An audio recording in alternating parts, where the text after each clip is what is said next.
ଓଡ଼ିଶା ବିଦ୍ୟାଳୟ ଶିକ୍ଷା ପ୍ରାଧିକରଣ ଓସେପାର ଗୋଟିଏ ନୂଆ ସୂଚନା ରହିଛି ଯେଉଁଥିରେ କି କେନ୍ଦ୍ର ସରକାରଙ୍କ ନିଷ୍ପତ୍ତି ରହିଛି ପାସ୍ ଫେଲ୍ ବ୍ୟବସ୍ଥା ପୁଣି ଆଉ ଥରେ ଲାଗୁ ହେବ।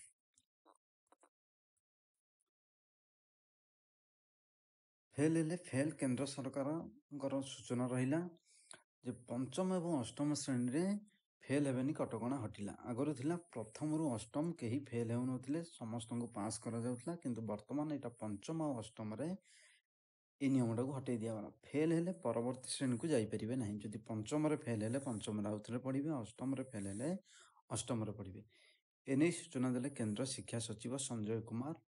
ପଞ୍ଚମ ଏବଂ ଅଷ୍ଟମ ଶ୍ରେଣୀ ଫେଲ୍ ହେଲେ 2 ମାସର ଆଉ ଗୋଟେ ରିଟେଷ୍ଟ, ଯେବେ ହିଁ ଏକ୍ଜାମ୍ ହେବ ତାର 2 ମାସ ଭିତରେ ପୁଣି ଥରେ ସେଇ ପଞ୍ଚମ ବା ଅଷ୍ଟମ ପିଲାଙ୍କୁ ସୁଯୋଗ ଦିଆଯିବ ରିଟେଷ୍ଟର। ଯଦି ସେଥିରେ ସେମାନେ କୃତକାର୍ଯ୍ୟ ହୁଅନ୍ତି ତେବେ ପଞ୍ଚମ ପିଲା ଷଷ୍ଠକୁ ଯାଇପାରିବେ, ଅଷ୍ଟମ ପିଲା ନବମକୁ ଯାଇପାରିବେ।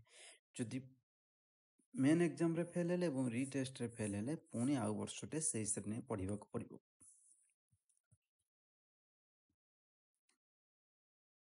ରିଟେଷ୍ଟରେ ଉତ୍ତୀର୍ଣ୍ଣ ନହେଲେ ସେଇ ପୁରୁଣା ଶ୍ରେଣୀରେ ରହିବେ।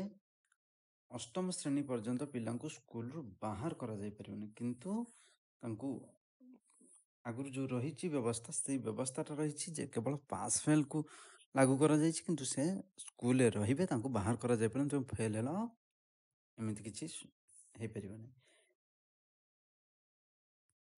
ଶିକ୍ଷାର ମାନ ବୃଦ୍ଧି ପାଇଁ ନିଷ୍ପତ୍ତି ହୋଇଥିବା କହିଲେ କେନ୍ଦ୍ର ଶିକ୍ଷା ସଚିବ।